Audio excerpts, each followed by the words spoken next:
ሰው ሲጠይቀን ለምንድነው የምትኖረው ተብሎ ሲጠይቀን አንተ በምድር ላይ የምትኖረው ለምንድነው ተብሎ ስንጠይቅ መልስ መስጠት መቻል አለብን። አንቺ በምድር ላይ የምትኖሪው ለምንድነው ተብለን ስንጠይቅ መልስ ሊኖር ይገባል። እኔ የምኖረው ለዚህ ነው ብለን የመናገር የተዘጋጀ ነገር ሊኖርብን፣ ያ ፐርፐዝ ነው። የምድር ኖሮ ዓላማ አገኘ ማለት ነው። እኔ የምኖረው ለዚህ ነው ብለን ዓላማ ልንሰጠው፣ ፐርፐዝ ልንሰጠው ይገባል። ሁለተኛ መክሊታችን ምንድን ነው? ምንድን ነው ያለን ስጦታ? ማንም ሰው አንድም ሰው ያለ ስጦታ አልተወለደ። ሁላችንም ስጦታ ተሰጥቶናል። ለአንዳንዱ ድምፅ ተሰጥቶታል፣ ለአንዳንዱ በቁጥር መጫወት ተሰጥቶታል፣ ለአንዳንዱ የንግግር ችሎታ ተሰጥቶታል። የተለያየ ስጦታ፣ የተለያየ ታለንት እያንዳንዳችን ተሰጥቶን ነው። ስለዚህ ጠይቃለሁ፣ የኔ ስጦታ ምንድን? ምን ላይ ነው የተሰጠኝ ጊፍት የምለው ታለንት የምለው ምንድን ነው ብዬ ጠይቃለሁ። ከዛ ያንን እንለያለን። ዓላማውን እናውቃለን፣ ስጦታዎቻችንን እናውቃለን። ከዛ ፓሽን ነው። ምን ውስጤን የሚያቃጥለው ነገር ምንድን ነው? ሳየው ደስ የሚለኝ ነገር ምንድን ነው? ቅዱስ ቃሉም መፈለግንም ማድረግንም በእናንተ ይሠራል ስለሚል ውስጤን የሚያንቀሳቅሰው ነገር ምንድን ነው? ሐኪም ሆናለሁ ዶክተር ሆናለሁ ሲል አንድ ሰው ምኞትህ ምንድን ነው ሲባል ዶክተር ሆናለሁ።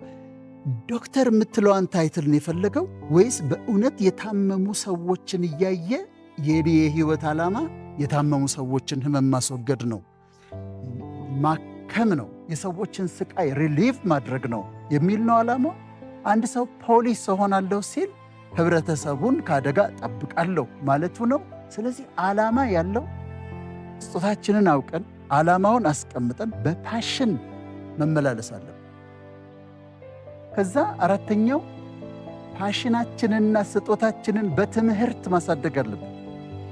ያለንን ችሎታ በእውቀት ልናሳድገው ይገባል፣ በትምህርት ልናሳድገው ይገባል። ከተቻለ ፎርማል ትምህርት ቤት ገብተን እንማራለን።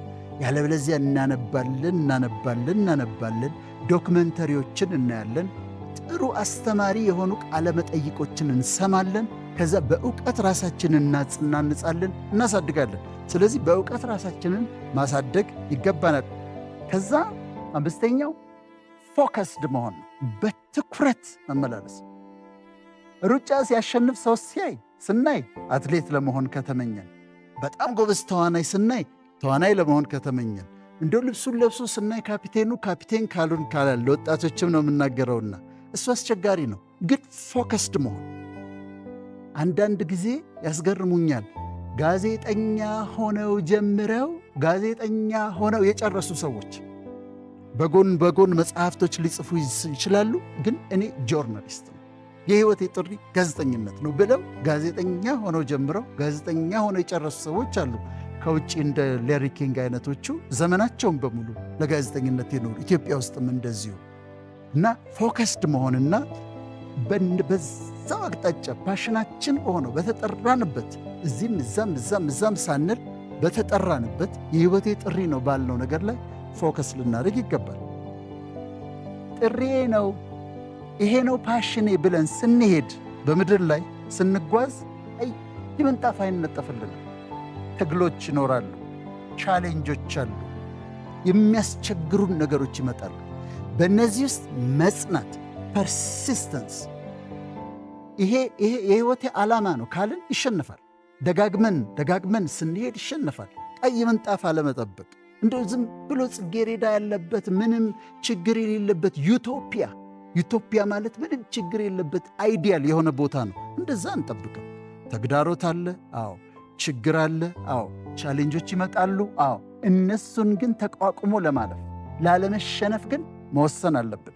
ተግዳሮቶችን ለማለፍ ተሰባብሮ አለመውደቅ፣ አለመቀየም፣ ኦፌንድድ አለመሆን፣ ዝም ብሎ አዝኖ አለመቀመጥ፣ ተስፋ አለመቁረጥ፣ እሱ ደግሞ ያስፈልጋል። የመጨረሻውና ሰባተኛው ግቦችን ማስቀመጥ። ትላልቅ ካምፓኒዎች ሥራ ልትቀጠሩ ስትሄዱ የሚጠይቋቸው ጥያቄ አለ። የዛሬ 5 ዓመት ራስህን የት ታየዋለህ ብለው ይጠይቃሉ። እስማማበታል። አሁን እኔ እናንተን እጠይቃችኋለሁ፣ የዛሬ 5 ዓመት ራስሽን የት ታየዋለሽ? የዛሬ 10 ዓመት ራስሽን የት ታይዋለሽ? የት ነው እደርሳለሁ ብለሽ ያስቀመጥሽው ጎል ምንድን ነው? ከሌለ መኖር አለበት። የዛሬ 5 ዓመት እዚህ ቦታ እደርሳለሁ፣ የዛሬ 10 ዓመት ደግሞ እዚህ ቦታ እደርሳለሁ ብለን ጎል ማስቀመጣለን። ጎል ካላስቀመጥን የምንሄድበትን መንገድ አናውቀው። ወዴት እየሄድን እንደሆነ ነው። ወዴት እየሄድን እንደሆነ ካላወቅን ደግሞ መንገዱ ይጠፋናል። መሃል ላይ መንገድ እንስታለን። የዛሬ 5 ዓመት እኔ ልደርስበት የምፈልገው ቦታ አውቀዋለሁ፣ የዛሬ 10 ዓመት ደግሞ እኔ ልደርስበት የምፈልገውን ቦታ አውቀዋለን ብለን ማቀድ አለብን። ቅድስት ማርያም አለች። እኔ መጽሐፍ የጻፍኩት በእሷ ላይ ነው። አሁን እሷ ምንድን ነበረ ይኸው ጥሪዋ? ዋናው የመጣችበት እዚህ ምድር የኖረችበት ምክንያት ክርስቶስ በእሷ ውስጥ ይጸነሳል፣ ጌታችን መድኃኒታችን ኢየሱስ ክርስቶስ ይወለዳል፣ እሱን ታሳድጋለች፣ ለአገልግሎት ታበቀዋለች፣ ያገለግላል፣ ይሰዋል፣ በመስቀል ላይ ይሞታል፣ ከሙታን ይነሳል፣ ወደ አባቱ ያደርጋል ከታየ በኋላ። ዓላማዋ እሱ ነው፣ ኢየሱስ ነው። ዋናው ሞዴላችን እሱ ነው እኮ ክርስቶስ ነው፣ ኢየሱስ ክርስቶስ ነው። ግን አንዳንዴ ስናሳብብ ምንላለን፣ እሱ እኮ አምላክነትም አለው፣ ፍጹም ሰውም ፍጹም አምላክም ነው። ታዲያ እሱ ጋር እሱ ያደረገውንማ እንላለን። እሷ ግን ሰው ነች፣ ቅድስት ነች። የመጣችበት ዓላማ ላይ ፎከስ አድርገች። ዓላማዋ ኢየሱስን መውለድ፣ ማሳደግ፣ ለአገልግሎት ማብቃት ነው። ስለዚህ ተነስታ የሆነ ተአምር ለማድረግ ስትሞክር አታገኛትም። ተነስታ አስተማሪ ነኝ፣ ቆይ ላስተምር፣ እኔ እንዴ የጌታ እናት አይደለሁ እንዴ? ቆይ እስቲ ለምንድን ነው ማላስተምረው ብላ ስትሞክር አታገኛትም። ወይ ለምን አጋንንት አላስወጣም? እኔም ስልጣን አለኝ እኮ እሱን የወለድኩት ጭራሽ እኔ አይደለሁም እንዴ ስትል አታያትም። ዓላማዋ ምንድን ነው? እሱን ማሳደግ። ፎከስ ዶና የመጣችበትን ዓላማ አድርጋ ሄደች። እሱን ካረገ በኋላ እሷ ከዛች ከዓላማዋ ንቅንቅ አላለች። እኛ ሁላችንም በሕይወት የምንኖርበት ዓላማ አለ። በአጠቃላይ ለሰው ልጆች የተሰጠ ዓላማ ቢኖርም ግን ለእያንዳንዳችን ደግሞ የተሰጠ ፐርፐዝ፣ የሕይወት ፐርፐዝ አለ። ያንን ካገኘነው በጣም ጥሩ ይሆንልናል። ካላገኘነው ደስተኞች አንሆንም። አሁን ለደሞዝ ለማግኘት ብቻ ከሆነ የምሰራው፣ በቃ እንጀራ መብላት ስላለብኝ ቤት ኪራይ መክፈል ስላለብኝ ከሆነ የምሰራው፣ መስሪያ ቤቴ ሲሄድ ደስተኛ አይደለሁ። በጣም ደስ አይለኝ ነው የምኖረው። አንዳንድ ጊዜ ሰዎች የህይወት ጥሪያቸውን ሚስ ያደርጉታል። ከኔ ልጀምር። እኔ አሁን በጣም ደስተኛ ነኝ። አሁን ከአንቺ ጋር ቁጭ የማደርገው ነገር ፓሽኔ ነው። የምወደውን ነገር እያደረግኩኝ ነው። እኔ የምወደው ምንድን ነው? ማንበብ፣ በእውቀት ማደግ፣ እውቀት ማካፈል፣ ማስተማር፣ ከዛ ካውንስል ማድረግ፣ ካውንስሊንግ መስራት፣ የሰዎችን እንቆቅልሽ መፍታት፣ ከጭንቀታቸው ማውጣት። ይሄ ፓሽኔ ነው። ሐኪም ነኝ። ዶክተርነቴ ሕክምና ነው። ክሊኒክ ቁጭ ብሎ ማከም ብዙ ፓሽኔ አይደለም። ለዚህ ነው በፐብሊክ ሄልዝም ስፔሻላይዝ ያደረኩት፣ ህብረተሰብ ጤና ስፔሻላይዝ ያደረኩት። ክሊኒክ መጥቀመጥ ስለማይጠይቀኝ ነው። ክሊኒክ ተቀምጬ ከማከም ይልቅ ህዝብን ሳስተምር ደስ ይለኛል። ህዝብ የሆነ እውቀት አግኝቶ ደስ ሲለው በጣም ደስ ይለኛል። ከዛ ካውንስሊንግ ሰርቼ በጣም ጭንቀት ውስጥ የነበሩ ሰዎች ሪሊፍድ ሆነው ደስ ብሏቸው ሳይ ደስ ይለኛል። ወደ እግዚአብሔር ያልቀረቡ ሰዎችን የእግዚአብሔርን መልካምነት አሳይቼ ወደ እሱ እንዲጠጉ ሳደርግ ደስ ይለኛል። ይሄ ፓሽኔ ነው። ትምህርቶችም ከዛ ጋር የተያዙ ናቸው። ቴዎሎጂም፣ ሳይኮሎጂም፣ ትሮፒካል ሜዲሲንም ተገናኝተውልኛል እና አሁን በጣም ደስተኛ ሰው ነኝ። ምክንያቱም ደስ የሚለኝን ነገር እያደረግኩኝ ስለሆነ። ፓሽኔ ምንድን ነው ብሎ መጠየቅ፣ በጣም ውስጤን ደስ የሚያሰኘው ሳደርገው ደስ የሚለኝ ነገር ምንድን ነው ብሎ መጠየቅ ያስፈልጋል። ከዛ እሱም ማግኘት። ሚስ ከተደረገ ለምሳሌ አንድ ሰው ነጋዴ መሆን የነበረበት ሰው ቄስ ከሆነ፣ ነጋዴ መሆን የነበረበት ሰው ፓስተር ከሆነ እሱም ይሰቃያል፣ ያጠፋል። ምክንያቱም እሱ የቢዝነስ ሰው ነበር መሆን ያለበት። የቢዝነስ ሰው ሆኖ ቢዝነሱን እየሰራ ምን እያለ ገንዘብ ማግኘትና በገንዘቡ መስራት ነበረበት። ግን ይሄ ሰውዬ በስተት ቄስ ሆነ፣ በስተት ፓስተር ሆነ። ስለዚህ ምን ይሆናል? ቤተ ክርስቲያን ተቀምጦ ገንዘብ የሚያገኝበትን መንገድ ነው የሚያሰላስለው። እንዴት ቢዝነስን አብሮ አይሄድም? ክህነትና ቢዝነስ አብሮ አይሄድም። ክህነት ጥሪ ያስፈልገዋል። ስለዚህ ሚስ ስላደረገ ደስተኛ አይደለም እና ያጠፋል ሁሉ። ያ ውስጡ ያለው የቢዝነስ ማንነት የቢዝነስ ፓሽን ስለሚያስቸግረው ጥፋቶች ሊያጠፋ አንዳንድ ነገሮች ሊያደርግ ይችላል ገንዘብ ለማግኘት።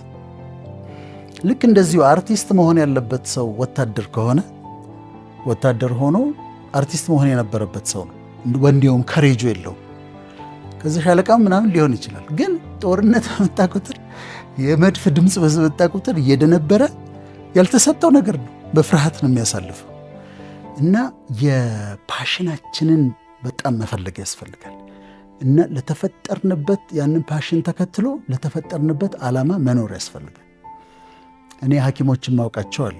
ለምሳሌ የማህፀን ሐኪም የጋይኒኮሎጂ ኦብስቴትሪክስ የሚባለው ልጅ ማዋለድ የማህፀን ሕክምናም ልጅ ማዋለድም አለ። እና አንድ እኛም ተማሪዎች እያለን በጣም እናደንቀው ሐኪም ነበር።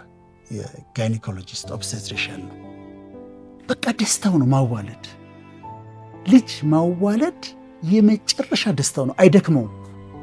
ከዛ ኮምፕሊኬሽን ሲሆን በቫኪዩም ሲሆን በቫኪዩም ማውጣት፣ በሌላ በኢንስትሩመንት ማውጣት ካለበት ፎርሴፕስ የሚባል በሱ ማውጣት፣ ካልሆነ ሄዶ ሲዘሪያን ሴክሽን ሰርጀሪ ሰርቶ ማዋለድ፣ ከዛ ልጁ ሲያለቅስ መስማት ተወልዶ ደስታው ነው። ሌሊት ይጠራል ከእንቅልፉ ተጠርቶ ሲመጣ አይነጨነጭም። ለምን? ደስታው ነው፣ ፓሽኑ ነው። ይሄ ሰውዬ አግኝቷል ራሱ እና አይነጨነጭም። ለገንዘብ ብሎ አይደለም የሚሰራው።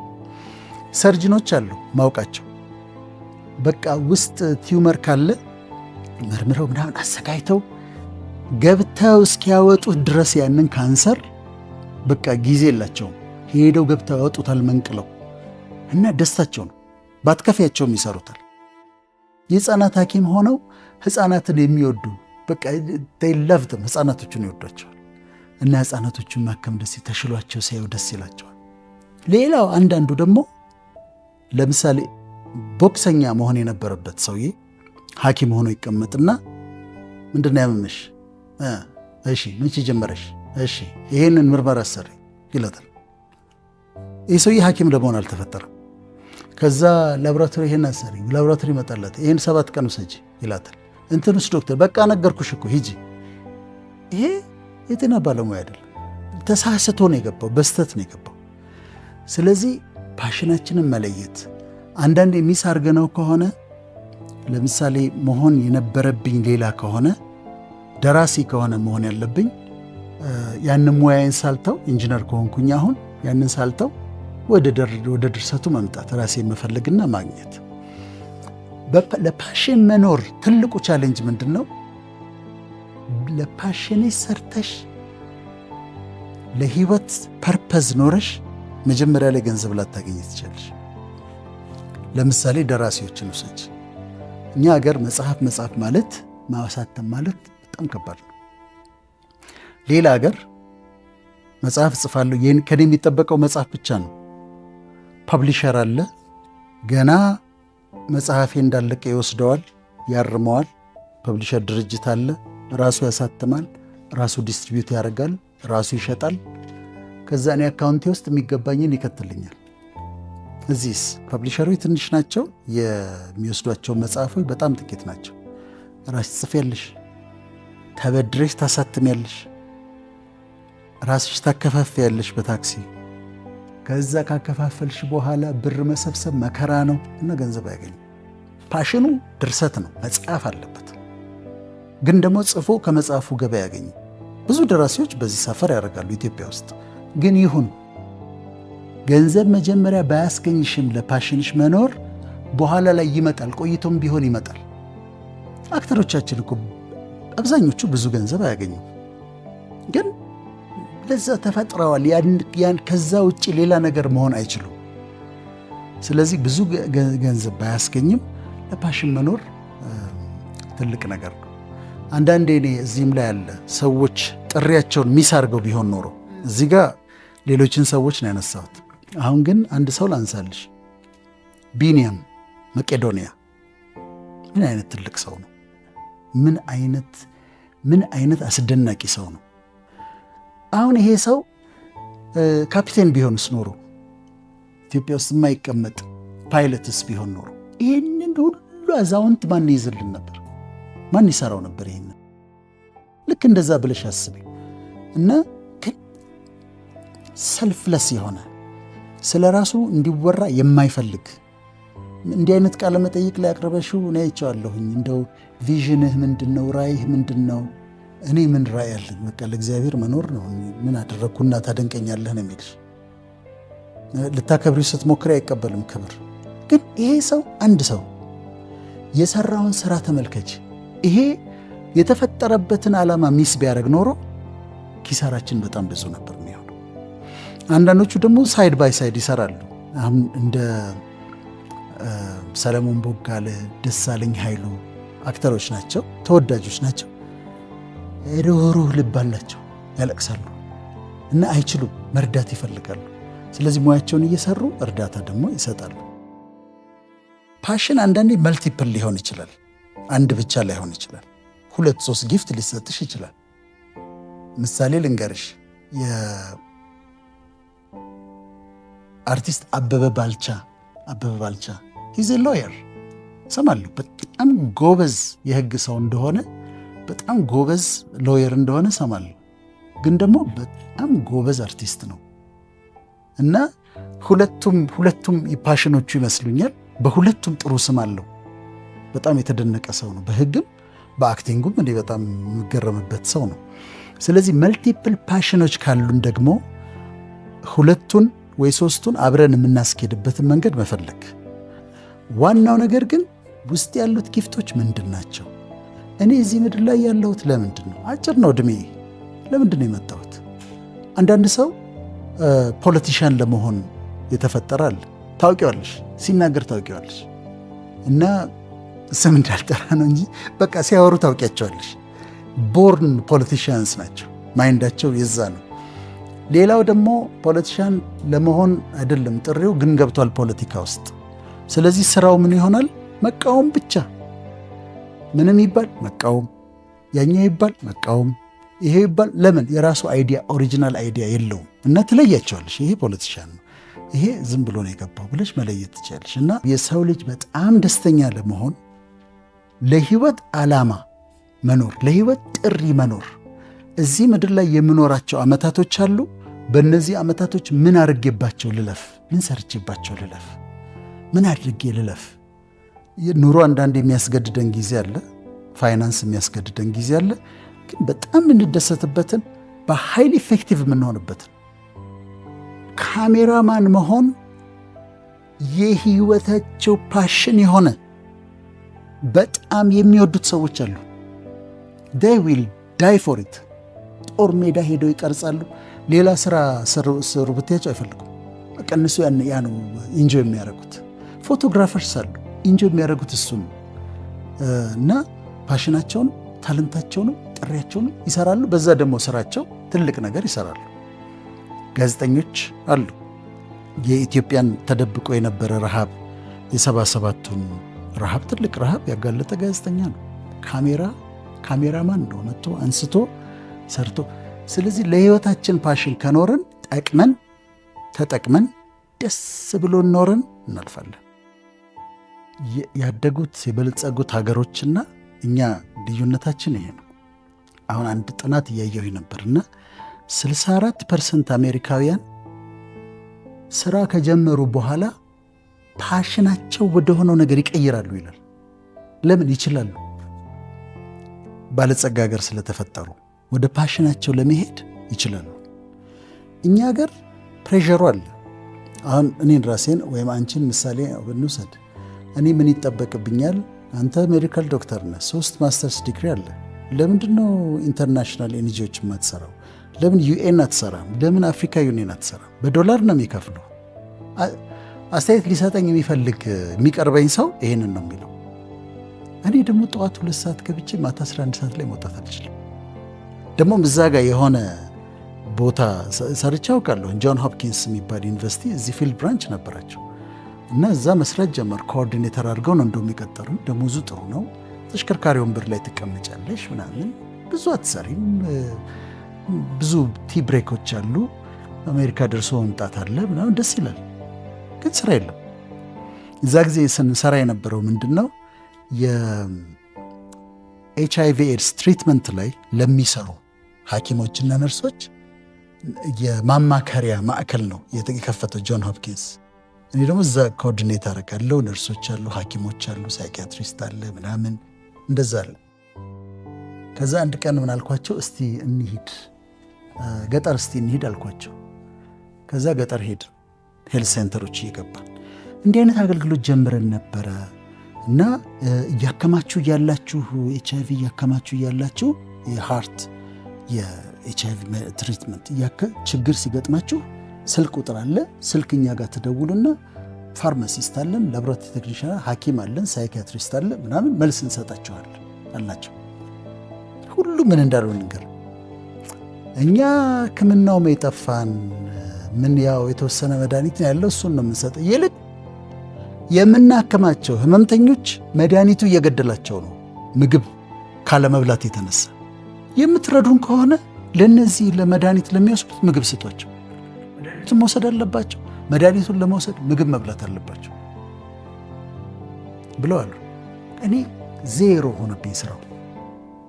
ችግሩ ሌላ፣ እዚህ ጋር የተከፈተው ሌላ። በጀቱ ስለመጣ ብቻ በጀቱ የሚመራቸው ሲስተሞች አሉ። ከተመለስን ከ2 ወር በኋላ እኔ ሪዛይን አደረኩኝ። አሁንም የሆነ ቢሮ ተቀምጬ ዝም ብዬ የሆነ ፊርማ እየፈረምኩ ምናምን እየቀለድኩ ኢንተርኔት ላይ ቁጭ እየተጫወትኩ በዶላር ሊከፈለኝ ይችላል፣ ግን ሰው አልጠቅም። እዛ ተቆልፌ ውዬ የሚሰሩትን አከብራለሁ። ለእኔ ጥሪ ለእኔ ፓሽን ግን ያንን ማድረግ አልችልም።